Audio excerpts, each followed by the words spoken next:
بسم الله الرحمن الرحيم.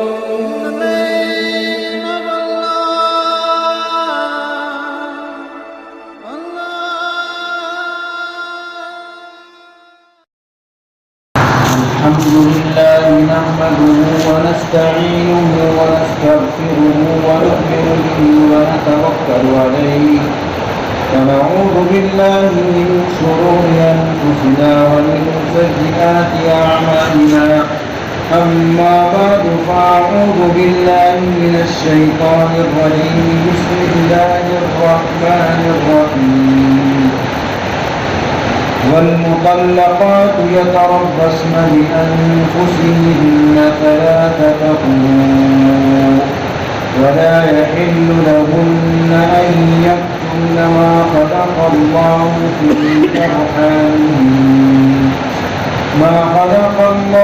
في أرحامهن إن كن يؤمن بالله واليوم الآخر وبعولتهن أحق بردهن في ذلك إن أرادوا إصلاحا ولهن مثل الذي عليهن بالمعروف وللرجال عليهن درجة والله عزيز حكيم. اور طلاق یافتہ عورتیں اپنے آپ کو روکے رہیں گی، یعنی عدت گزاریں گی 3 حیض مکمل ہونے تک، اور ان کے لیے یہ حلال نہیں ہے کہ چھپائیں اس چیز کو جو اللہ تعالیٰ نے ان کے رحم میں پیدا کیا ہے، اگر وہ اللہ اور یوم آخرت پر ایمان رکھتی ہوں اور ان کے شوہر ان سے رجوع کرنے کا زیادہ رکھتے ہیں۔ اس مدت میں اگر وہ ان سے حسن سلوک کرنا چاہیں، اور عورتوں کے لیے مردوں پر اسی کے مانند حقوق ہیں جیسا کہ عورتوں پر مردوں کے حقوق ہیں دستور کے موافق، اور مردوں کے لیے عورتوں پر ایک گنا فوقیت ہے، اور اللہ تعالیٰ زبردست حکمت والے ہیں۔ ان آیات میں اللہ رب العزت طلاق یافتہ عورتوں کی عدت کتنی ہوتی ہے اور کتنی مدت تک کے شوہر اگر رجوع کرنا چاہے تو کر سکتا ہے، اس کے بارے میں حکم نازل فرمایا۔ سب سے پہلی چیز ہے کہ طلاق یافتہ عورتیں اپنے آپ کو روکے رہنے کا مطلب عدت گزاریں، کیونکہ عدت کے اندر ان کو دوسرے نکاح کرنے سے بھی رکنا ہے اور باہر نکلنے سے بھی رکنا ہے اور دیگر کئی پابندیاں ہیں، اس لیے رکنے سے تعبیر کیا گیا کہ مطلقہ عورتیں اپنے آپ کو روکے رہیں 3 حیض آنے تک۔ مطلقہ کے اندر ہر طرح کی مطلقہ شامل ہے۔ ہم لوگ عام طور سے جانتے ہیں کہ طلاق صرف 3 طلاق ہوتی ہے۔ طلاق 1 بھی ہوتی ہے، 2 بھی ہوتی ہے، 3 بھی ہوتی ہے۔ 1 اور 2 طلاق لفظ طلاق سے اگر کوئی دے تو اس کو شریعت میں کہتے ہیں طلاق رجعی۔ طلاق رجعی یہ رجعت سے بنا ہے، رجعت کے معنی لوٹنا۔ طلاق رجعی کا مطلب 1 یا 2 طلاق دینے کے بعد شوہر عدت کے اندر اپنی بیوی سے رجوع کر سکتا ہے، یعنی اس نے جو طلاق دی ہے اس طلاق کو ختم کر کے پھر اپنی بیوی کے ساتھ رہ سکتا ہے۔ عدت کے اندر اس کو یہ اختیار ہوتا ہے، اس کو بولتے ہیں طلاق رجعی۔ 1 طلاق بھی طلاق رجعی ہے اور 2 طلاق بھی۔ 1 اور 2 طلاق اگر لفظ طلاق کے ذریعے سے دے تو اس کو شرعاً طلاق رجعی کہتے ہیں۔ اس میں نکاح فوراً ختم نہیں ہوتا ہے، عدت تک کے نکاح باقی رہتا ہے۔ عدت کے اندر اگر شوہر چاہے تو اس کو رجوع کرنے کا اختیار ہے۔ عدت جب ختم ہو جائے گی تو نکاح ختم ہو جائے گا، اب اس کو رجوع کرنے کا اختیار نہیں رہتا۔ لیکن پھر بھی عدت کے بعد بھی اگر وہ لوگ پھر سے ساتھ رہنا چاہیں تو صرف نکاح کرنا پڑتا ہے، دوبارہ نکاح کر کے ساتھ رہ سکتے ہیں۔ ایک طلاق ہوتی ہے طلاق بائن۔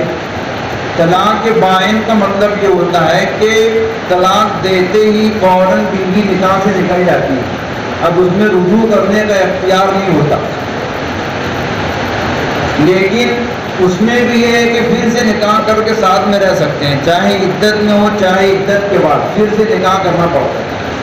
لیکن 3 طلاق جو ہم لوگ عام طور سے سنتے اور جانتے ہیں، اس کے اندر نکاح بالکلیہ ختم ہو جاتا ہے، پھر نہ ان کو رجوع کرنے کا اختیار ہوتا ہے اور نہ ہی پھر سے نکاح کرنے کا اختیار ہوتا ہے جب تک کہ حلالہ شرعیہ نہ ہو جائے۔ تو کسی بھی طرح کی طلاق ہو اس کی عدت ایک ہی ہے، 3 حیض تک کی۔ طلاق دینے کا وقت بھی شریعت نے متعین کیا ہے کہ طلاق پاکی والے ایام میں دے۔ عورتوں کے 2 طرح کے ایام ہوتے ہیں، کچھ دن وہ پاکی کی حالت میں رہتی ہیں، کچھ دن ناپاکی کی حالت میں رہتی ہیں۔ تو طلاق دینے کا وقت جو ہے وہ پاکی کے ایام ہے، پاکی کے ایام میں طلاق دے اور اس کے بعد سے 1 حیض 2 حیض 3 حیض تک کے اس کی عدت رہے گی۔ عام طور سے ہمارے عرف کے اندر یہ مشہور ہے کہ 3 مہینہ 13 دن عدت ہوتی ہے۔ بہت سارے لوگ اسی کو جانتے ہیں، یہ غلط ہے۔ اس کے دن متعین نہیں ہے، عدت کے دن فکس نہیں ہے، 3 حیض عدت ہے۔ اب حیض میں ہر عورت کی عادت الگ الگ رہتی ہے، کسی کو مہینے میں 1 بار آتا ہے، کسی کو مہینے میں 2 بار آتا ہے، کسی کو 2 مہینے میں 1 بار آتا ہے، تو ان کی عادت کے اوپر الگ الگ ہے۔ جب بھی طلاق دینے کے بعد سے تیسری ماہواری 3را حیض مکمل ہوگا، وہاں پر اس کی عدت ختم ہوگی، چاہے اس میں 2 مہینے لگے یا 3 مہینہ لگے یا 4 مہینہ لگے، اس کے ایام کے اوپر اس کا دار و مدار ہے۔ کسی بھی طرح کی طلاق ہو اس کی عدت 3 حیض آنے تک کے ہے۔ ہاں اگر کوئی عورت ایسی ہو کہ اس کو حیض آتا ہی نہ ہو، جیسے معمر ہونے کے بعد، عمر دراز ہونے کے بعد عورتوں کو ماہواری نہیں آتا، 50 سال 55 سال 60 سال کی عمر کے بعد، تو ان عورتوں کے لیے پھر یہ ہے کہ وہ 3 مہینہ مکمل عدت گزارے، صرف 3 مہینہ ان عورتوں کے لیے جن کو حیض آتا ہی نہیں۔ لیکن اگر حیض آتا ہے تو پھر ان کے لیے مکمل 3 حیض آنے تک کے۔ عدت کی جو پابندیاں ہوتی ہیں اس میں سب سے پہلے تو یہ ہے کہ عورت گھر کے اندر رہے۔ مطلقہ عورت کے لیے گھر سے باہر نکلنا درست نہیں، گھر کے اندر رہے گی، غیر محرموں سے اجتناب کرنا، اسی طریقے سے زیب و زینت اور فیشن کے کپڑے، اس طرح کی چیزوں سے بھی اجتناب کرنا لازمی ہے۔ ہمارے معاشرے میں بہت زیادہ غلو بھی کرتے ہیں، بہت سے لوگ بولتے ہیں آسمان کے نیچے نہیں آنا چاہیے، یہ درست نہیں ہے۔ وہ چھت پر جائے، گھر کے آنگن میں آئے، آسمان کے نیچے آنے سے کوئی حرج نہیں ہے، صرف وہ گھر کے اندر رہے، گھر کے باہر بنا ضرورت شریعہ نہ نکلے۔ کوئی ضرورت ہے دوا کھانے جانا ہے یا اور کوئی ضروری کام ہے تو اس کے لیے نکل سکتی ہیں، لیکن بلا ضرورت گھر سے نہ نکلے اور زیب و زینت نہ کرے۔ یہ جو عدت کا حکم شریعت نے رکھا ہے اس کی 2 وجہ ہے۔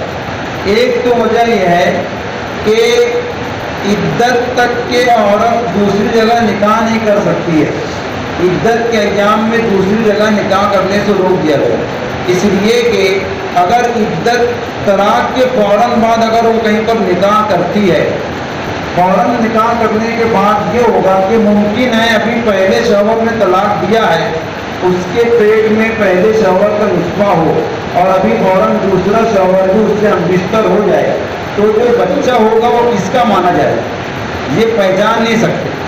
اس لیے شریعت نے طے کیا ہے کہ ایک شوہر کے طلاق دینے کے بعد کم از کم 3 حیض تک رکے۔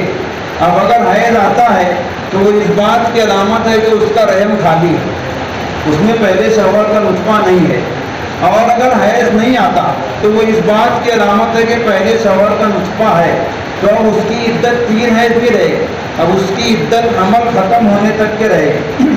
اگر طلاق دینے کے وقت تو حمل سے ہے عورت تو اس کی عدت وضع حمل تک کے، جب کی ولادت ہوگی بچے کی تب تک کی عدت رہے گی، تاکہ دوسرے کا نطفہ ہوتے ہوئے کوئی شوہر ہمبستر نہ ہو جائے۔ تو شریعت میں جو عدت کا حکم وہ اس لیے ہے تاکہ دوسرے کے نطفے میں دوسرے کا نطفہ نہ ملے اور کسی کا نسب غلط ملت نہ ہو جائے۔ نسب کو شریعت نے بہت محفوظ اور بہت زیادہ اس میں احتیاط رکھا ہے۔ اور دوسرا مقصد عدت کا یہ ہے کہ اگر طلاق رجعی دیا ہے تو عدت کے اندر اگر شوہر کو پچھتاوا ہوتا ہے، شوہر رجوع کرنا چاہے تو کر سکے، پھر سے نکاح کرنے کی نوبت نہ آئے۔ عدت کے ایام 2 مہینہ 3 مہینہ جو بھی رہیں گے اس میں شوہر سوچ لے، اپنے آپ کا محاسبہ کر لے کہ میرے لیے چھوڑنے میں خیر ہے یا رکھنے میں خیر ہے، اس لیے کہ شریعت نے عدت کا حکم نازل فرمایا ہے۔ آگے بیان کیا کہ عورتوں کے لیے حلال نہیں ہے کہ چھپائیں اس چیز کو جو ان کے رحم میں ہے، یعنی رحم میں اگر کچھ ہے تو اس کو چھپائیں نہ، اس لیے کہ اگر وہ چھپاتی ہیں تو عدت مشتبہ ہو جائے گی، اس لیے کہ اگر وہ بتائیں گی کہ حیض آ رہا ہے تو عدت 3 حیض رہے گی، اور اگر بتائے گی کہ پیٹ میں کچھ ہے تو پھر وہ عدت وضع حمل تک رہے گی، اور اگر وہ چھپاتی ہیں بتاتی نہیں کہ ہے کیا تو عدت بھی مشتبہ ہو جائے گی، مشکوک ہو جائے گی، اس لیے ان کے لیے چھپانا درست نہیں۔ وَبُعُولَتُهُنَّ أَحَقُّ بِرَدِّهِنَّ، جب تک عدت ختم ہوگی اس سے پہلے تک ان کے شوہر ان سے رجوع کرنے کا زیادہ حق رکھتے ہیں۔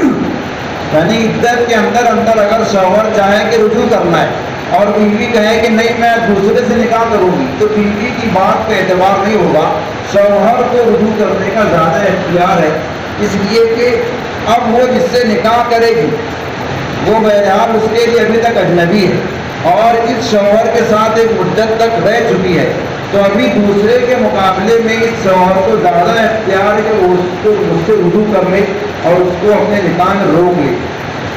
رجوع کرنے کے لیے رجوع کرنے کا طریقہ یہ ہے کہ آدمی زبان سے کہہ دے کہ جو میں نے طلاق کے الفاظ کہے تھے میں اس سے رجوع کرتا ہوں، اس کو واپس لیتا ہوں، تو ان کو اپنے نکاح میں باقی رکھنا چاہتا ہوں، اس طرح کے الفاظ کہہ دے، یا پھر اسی طریقے سے کچھ نہ کہنے کے بجائے کچھ کہنے کے بجائے کچھ کر لے بیوی سے، جو میاں بیوی کے اپنے افعال ہوتے ہیں تو بھی رجوع ہو جاتا ہے۔ تو شوہر اس مدت میں رجوع کرنے کا زیادہ اختیار رکھتے ہیں، لیکن شرط یہ ہے کہ رجوع کرنے کے بعد صحیح سے رکھنے کا ارادہ ہو۔ پہلے تمہارا آپس میں انبن کی جھگڑا تھا، اس بنا پر طلاق دیے، اب اگر اس سے بہتر رکھنا چاہتے ہو تو رجوع کرو، اور اگر پھر اسی طرح سے رکھ کر پریشان کرنا اور تکلیف دینا چاہتے ہو تو پھر رجوع کرنا درست نہیں ہے۔ وَلَهُنَّ مِثْلُ الَّذِي عَلَيْهِنَّ بِالْمَعْرُوفِ، اس آیت کے اس ٹکڑے کے اندر اللہ رب العزت نے عورتوں کے حقوق بیان کیے ہیں، اور یہ بیان کیا ہے کہ جس طرح سے بیویوں پر شوہر کے حقوق ہیں، عورتوں پر مردوں کے حقوق ہیں، اسی طرح سے مردوں پر عورتوں کے بھی حقوق ہیں۔ شریعت نے دونوں پر دونوں کے حق رکھے ہیں، کسی ایک پر صرف حق نہیں ہے، اور مردوں پر لازم ہے کہ عورتوں کا حق پورا کریں اور عورتوں پر لازم ہے کہ مردوں کا حق پورا کریں۔ واجب اور فرض ہونے کے لحاظ سے جتنا عورتوں پر فرض ہے کہ مردوں کے حقوق ادا کریں، اسی درجے میں مردوں پر بھی لازم ہے کہ عورتوں کے حقوق بھی ادا کریں، ان کے حقوق سے کوتاہی نہ ہو۔ یہ جو حقوق کا بیان ہے خاص طور سے اللہ رب العزت نے اس لیے نازل فرمایا، اسلام کے آنے سے پہلے عورتوں کے ساتھ بہت زیادہ ظلم زیادتی کی جاتی تھی۔ آج کل جو بہت سے فرقے اور فرقۂ باطلہ اسلام کے اوپر یہ اعتراض کرتے ہیں کہ اسلام نے عورتوں پر ظلم کیا ہے اور اسلام نے عورتوں کو مقام نہیں دیا، ان کو یہ معلوم ہونا چاہیے کہ اسلام سے پہلے عورتوں کی کیا حقیقت تھی اور اسلام سے پہلے معاشرے میں عورتوں کا کیا درجہ تھا۔ آپ لوگ پڑھیں گے تو معلوم ہوگا، اسلام آنے سے پہلے عورتوں کی حیثیت صرف گھریلو سامان جیسی تھی، جس طرح گھریلو سامان کو استعمال کرتے ہیں اس طرح سے ان کو استعمال کیا جاتا تھا اور ان کی کوئی حقیقت نہیں تھی، یہاں تک کہ عورتوں کو خود سے نکاح کرنے کا بھی اختیار نہیں تھا۔ ان کے اولیاء جہاں چاہیں اپنی مرضی سے نکاح کر دیں، چاہے عورت کی رضامندی ہو چاہے نہ ہو، اس کی اجازت تو کوئی اعتبار نہیں تھا۔ اسی طریقے سے اسلام سے پہلے عورتوں کا اپنے رشتہ داروں کی میراث میں کوئی حصہ متعین نہیں تھا، صرف مردوں کو حصہ ملتا تھا، وہ چاہیں تو عورتوں کو دیں اور چاہے تو نہ دیں۔ اسی طریقے سے عورتوں کو عبادت کے قابل نہیں سمجھتے تھے کہ عبادت صرف مرد کر سکتے ہیں، عورتوں کے اندر عبادت کی اہلیت نہیں ہے۔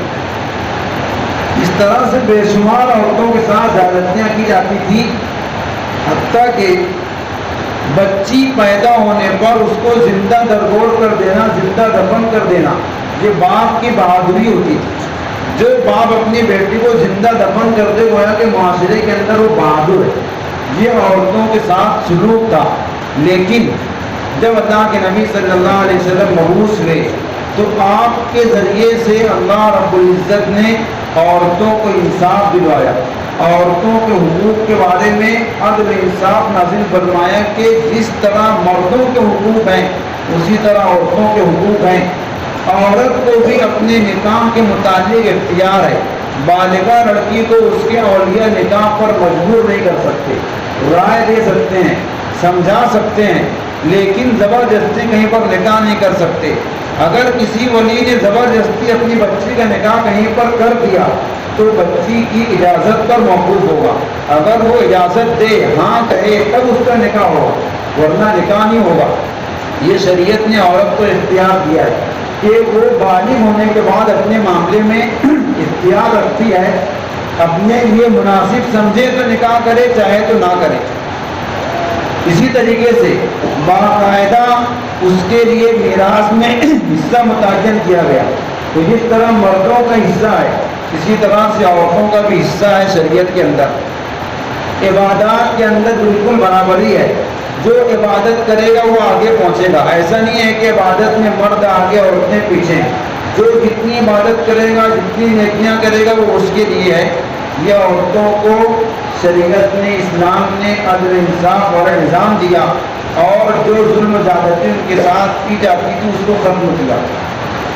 یورپین ممالک میں جو آج کل بہت زیادہ عورتوں کی آزادی کا نعرہ لگاتے ہیں، خاص طور سے اس دور میں ان ممالک کے اندر عورتوں کو انسان بھی شمار نہیں کرتے تھے، عورتوں کو انسان کی فہرست کے باہر گردانتے تھے۔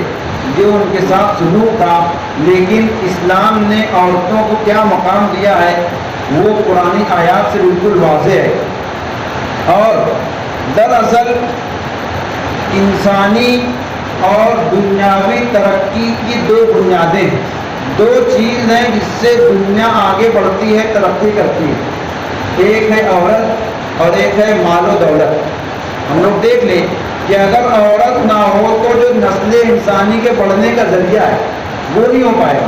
تو نسل انسانی کو بڑھانے کے لیے بنیادی چیز ہے، اور دیگر ترقیات کے لیے اور آگے تک پہنچنے کے لیے مال و دولت ہے۔ دو چیزیں کسی بھی ترقی کے لیے ضروری ہیں۔ لیکن اگر اسی کو دوسرے پہلو سے دیکھیں تو یہی دونوں چیزیں فتنہ بھی ہیں، یہی دونوں چیزیں گمراہ کرنے کا ذریعہ بھی ہیں۔ اسی لیے اللہ کے نبی صلی اللہ علیہ وسلم کی حدیث میں دونوں طرح کی باتیں ملتی ہے۔ ایک حدیث میں آپ نے فرمایا کہ میری امت کا فتنہ مال ہے، ہر امت کے لیے ایک فتنہ ہوا کرتا تھا، میری امت کا فتنہ مال ہے۔ اور ایک روایت میں فرمایا کہ عورتوں سے زیادہ خطرناک کوئی فتنہ نہیں ہے۔ ایک جگہ آپ نے یہ ارشاد فرمایا، اور دوسری طرف آپ نے فرمایا کہ دنیا کے بہترین سامانوں میں سب سے بہتر سامان المرأۃ الصالحہ، نیک عورت ہے، نیک بیوی۔ تو آپ ہی نے ایک جگہ پر عورت کو فتنہ قرار دیا، اور ایک جگہ پر آپ نے فرمایا کہ عورت، نیک عورت سب سے اچھا اور سب سے بہتر سامان ہے۔ تو اس کی حدود ہیں، اگر جو شریعت نے حدود اور قیود بتلائے ہیں وہاں تک مال کو اور عورت کو رکھا جائے تو یہ ترقی کا ذریعہ ہے، یہ عزت کا ذریعہ ہے، اور یہ کامرانی کا ذریعہ ہے۔ لیکن اگر ان کو حدود سے بڑھایا جائے گا، جہاں تک شرعی حد ہے اس سے آگے بڑھائیں گے تو پھر فتنہ ہوگا، فساد ہوگا۔ اسلام کے علاوہ دیگر جو مذاہب اور ادیان ہیں ان سب میں افراد و تفرید ہے۔ یا تو پہلے ایسے تھا کہ ان کو انسان میں شمار نہیں کرتے تھے، ان کے حقوق بالکل بھی ادا نہیں کیے، اور بعض اب لوگ ایسے ہیں کہ ان کو بالکل آزاد چھوڑنا چاہتے ہیں۔ اسلام اعتدالی مذہب ہے، درمیانی مذہب ہے، نہ ان کے ساتھ ظلم و زیادتی کی جانا درست ہے نہ ان کے ساتھ ظلم کر سکتے ہیں اور نہ ان کو بے مہار آزاد چھوڑ سکتے ہیں، اس لیے کہ ظلم و زیادتی کریں گے تو یہ انصاف کے خلاف ہے، اور اگر آزاد چھوڑ دیں گے تو پھر وہ فتنہ فساد ہوگا جو ہم لوگ دیکھ رہے ہیں۔ تو عورتوں پر ظلم بھی نہیں کیا گیا اور اسلام نے بالکل آزاد چھوڑا بھی نہیں، بلکہ ان کے اوپر مردوں کو نگراں بنایا ہے۔ وَلِلرِّجَالِ عَلَيْهِنَّ دَرَجَةٌ، آگے والے ٹکڑے کے اندر جو ارشاد کرنا ہے کہ مردوں کے لیے عورتوں پر ایک درجے فوقیت ہے، مردوں کو عورتوں پر حاکمیت کا درجہ حاصل ہے کہ گھر چلانے کا، عورتوں کو چلانے کا نظام یہ مرد کے ہاتھ میں ہے۔ یہ شرعی نظام ہے دنیا کو چلانے کے لیے کہ عورت اگرچہ اس کے حقوق ہیں لیکن بہرحال وہ مرد کی ماتحتی میں ہے، مرد کی زیر دست ہے، مرد کی بالا دست نہیں ہے، مرد سے اوپر نہیں ہے۔ تو ہر ایک کا کام شریعت نے تقسیم کیا ہے۔ مرد کی ذمہ داری گھر کے باہر کی ہے، کام کاج کی ہے، روزی کے انتظام کی ہے، عورت کی ذمہ داری گھر کے اندر کے کام کی ہے، ان کے لیے باہر کی ذمہ داریاں نہیں ہے۔ اور رجال قوامون علی النساء 5ویں پارے میں اس کی اور وضاحت کی گئی ہے کہ مرد عورتوں پر نگراں ہیں، مرد عورتوں پر حاکم کی حیثیت رکھتے ہیں، یعنی ان کو کس طرح چلانا ہے، کس طرح ان کو آرام پہنچانا ہے، تکلیف سے دور کرنا ہے، زندگی گزارنے کا سامان مہیا کرنا، یہ مردوں کی ذمہ داری ہے۔ جہاں پر شریعت کے ترتیب کے خلاف ہوگا وہاں پر فساد آئے گا۔ ہم لوگ دیکھتے ہیں کہ بہت سارے گھر کے باہر کی ذمہ داریاں عورتیں پوری کرتی ہیں، معاش کی تلاش عورتیں کرتی ہیں، یہ سب فساد کی بنیاد اور جڑ ہے۔ معاش کے لیے عورتوں کے ہر زمانے میں مردوں پر ذمہ داری ڈالی گئی ہے۔ بچیاں چھوٹی ہوں، عورتیں چھوٹی ہوں تو ان کی ذمہ داری باپ پر ہے، والد پر ہے۔ والد کا انتقال ہو جائے تو ان کے جو اور اولیاء ہیں، چچا ہیں، بڑے بھائی ہیں، ان کے اوپر ہے۔ شادی ہو جائے اس کے بعد شوہر کی ذمہ داری ہے۔ بڑی عمر کی ہو جائیں، والدہ ہو جائیں تو ان کی ذمہ داری بچوں کے اوپر ہوتی ہے۔ ہر مرحلے میں عورتوں کی ذمہ داری کو تقسیم کر دیا گیا ہے، عورتوں کو کمانے کا اور معاشی انتظام کرنے کا مکلف نہیں بنایا گیا ہے۔ جہاں پر یہ نظام ہوگا وہاں پر کوئی فساد، کوئی فتنہ اور کوئی تکلیف نہیں آئے گی، اور جہاں پر اسلامی نظام کے خلاف عمل ہوگا وہاں پر تکالیف آئے گی۔ تو عورتوں کے لیے بھی مثل مردوں کے حقوق ہیں، دونوں کے ایک دوسرے پر حقوق ہیں۔ جو مرد کے حقوق ہیں وہ عورت پر فرض ہیں، جو عورت کے حقوق ہیں وہ مرد پر فرض ہیں۔ دونوں ایک دوسرے کے فرائض کو، اپنے اپنے فرض کو ادا کریں تو حقوق کے مطالبے کی نوبت ہی نہیں آئے۔ اگر مرد اپنے فرائض کو ادا کرے اور عورت اپنے فرائض کو ادا کرے تو دونوں کو تکلیف نہیں ہوگی اور دونوں کے حقوق خود بخود ادا ہوں گے۔ اور یہ جو فرمایا کہ مردوں کو عورتوں پر ایک درجہ فضیلت اور فوقیت ہے، یہ صرف دنیاوی نظام کے لحاظ سے، دنیاوی اعتبار سے مردوں کو عورتوں پر ایک درجہ فوقیت حاصل ہے تاکہ نظام چل سکے، لیکن یہ اخروی اعتبار سے نہیں ہے۔ آخرت کے لحاظ سے دونوں برابر ہیں، جو عمل کرے گا وہ آگے بڑھے گا۔ آخرت میں ایسا نہیں ہے کہ مردوں کو بلا کسی وجہ کے فضیلت ہے، مرد عمل کرے گا، نیکی کرے گا، اس کا درجہ بلند ہوگا، عورت نیکی کرے گی، عبادت کرے گی، اس کا درجہ بلند ہوگا۔ آخرت کے لحاظ سے دونوں برابر ہے۔ من عمل صالحا من ذکر او انثی، جو نیک عمل کرے چاہے مذکر ہو چاہے مؤنث ہو، مرد ہو عورت ہو، ہم اس کو اس کا بہترین بدلہ عطا فرمائیں گے۔ تو یہ مردوں کی جو فوقیت ہے صرف دنیاوی لحاظ سے ہے، لیکن اعمال کے لحاظ سے، آخرت کے لحاظ سے دونوں بالکل برابر ہیں، کسی کو کسی پر فضیلت نہیں ہے۔ اور اللہ تعالیٰ زبردست حکمت والے ہیں۔ کوئی شخص اگر اسلام کے نظام پر اعتراض کرے تو یہ اس کی بے عقلی اور گمراہی کی بات ہوگی کہ اللہ تعالیٰ زبردست حکمت والے ہیں، کس طرح نظام چلانا چاہیے، کس طرح دنیا کا نظام چلے گا، اللہ تعالیٰ بہت حکمت والے ہیں، ان کی حکمت پر کوئی پہنچ نہیں سکتا۔